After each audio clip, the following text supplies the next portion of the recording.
Hello and welcome to Doubles and Trebles. We're here on this video to answer one question and one question only. Why does Peter Wright change his dots all the time, Pie Man? That's the question we're going to answer.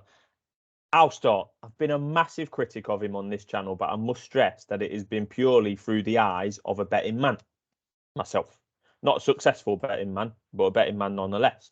And by that I mean the wild disparities that Peter Wright has in his form that is shown through different sets of dots.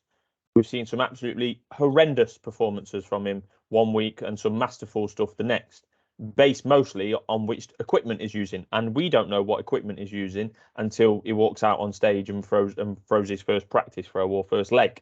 And if he doesn't know how he's going to be playing from one game to the next due to his equipment, how can I rely on him as a betting prospect? So that's where I normally come from. But forget my punting. In his defence, there is only one thing that stands or that is used between the throwing hand of the darts player and the board itself, and that is 3 darts. That's the only bit of equipment these fellas have to earn a living. So I can see absolutely it's obvious to a complete outsider that you should tweak it, try and improve it.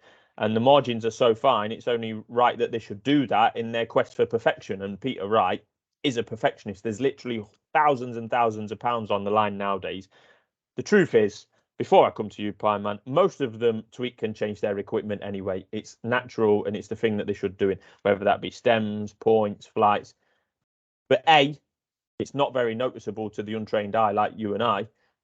And B, it's not as often as and profound as snake bite settle, because he's coming with dots that look completely different. There's been some massive monstrosities that he's brought to the hockey, and they look wildly different to each other. So that's why it becomes a debatable point. And he's a 2-time world champion, and until a fortnight ago he was the world #1. So who are we to argue? But it's a discussion point nonetheless. Over to you, Pie Man.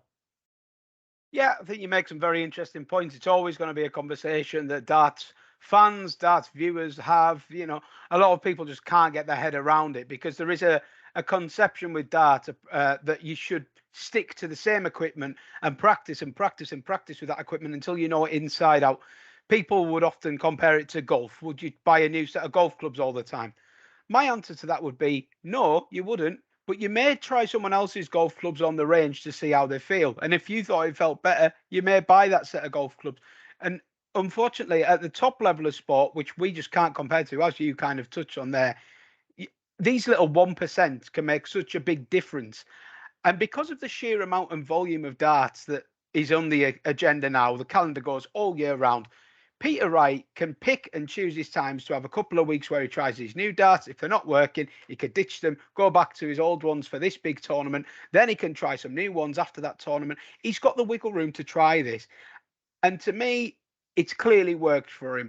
For anyone that doesn't know, Peter Wright's been playing darts since the 80s and 90s. And he used to play in the BDO without the mohawk, without the multicolored. I mean, you find some old pictures of Peter Wright playing darts. He's virtually unrecognizable. Oh, you don't? But my mum don't believe it when I showed her. Yeah. So he's had to develop this persona. And part of that persona is changing the darts. And what he's doing is working for him. Now, yes, I totally agree. A lot of the time on this channel, we are talking from a betting perspective with our betting hats on. You cannot trust this man, what he's going to do from one night to the next. The Premier League this year was the perfect example of it. Week 1 or 2, he came out there, averaged 113 in the final and won it. Yeah. And he looked untouchable. I was genuinely wondering if anyone was going to be able to get near him for the whole tournament. I don't know if he won another night. No, he didn't. The next week, he was averaging in the mid-80s. And he said himself in April of this year, when he was virtually out of the Premier League, I'm going to stop tinkering with my darts. I'm sick of giving people chances. I said it before. Just going to stick with the gold ones. He did it for a little while, and lo and behold, he's had another tinker recently, and I'm sure he'll keep having a tinker. To me, Peter Wright knows what's best for Peter Wright, and he's not always going to get it right every time with these dart changes. But what I've noticed is when he comes to the big tournaments, he generally gets it right. And this experimentation at times, when we see him throwing in these dreadful averages, we might be thinking, oh, he's lost the plot.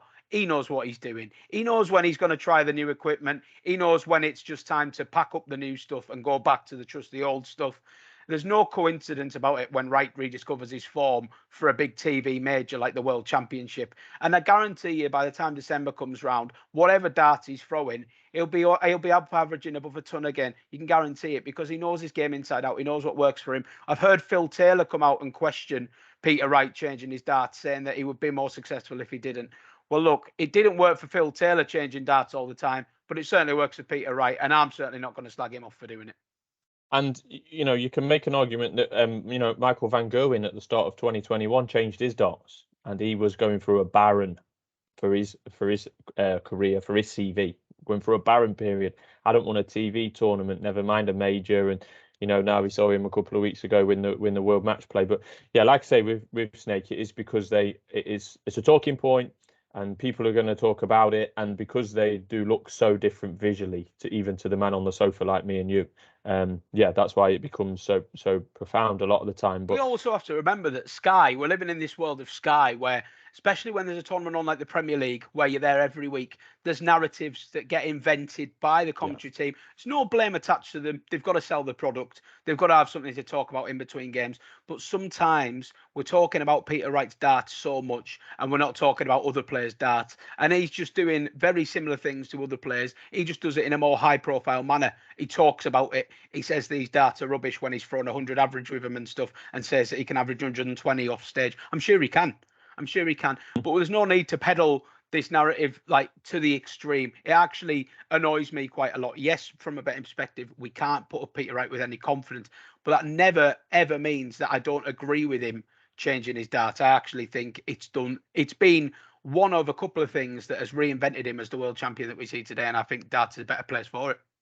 yeah, I've saw some people refer to him as the professor as well. Like, he'll go up on stage beforehand and he'll talk about the ventilation and the airflow, and not like AD Lewis walking off stage because of the air conditioning, but just the environment that he's playing in. Some days he's playing at Barnsley Metrodome, some days he's playing in a bloody leisure centre in Wigan, and other days he's playing at Alexandra Palace or the O2 Arena, or God knows where he's playing, or Germany, Australia.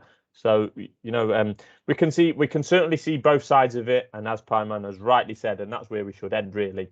Darts is a better place with snakebite in it, regardless of what free piece of tungsten he is throwing at the board from 7'9 1/4. And on that bombshell, Pyman, we'll end it there.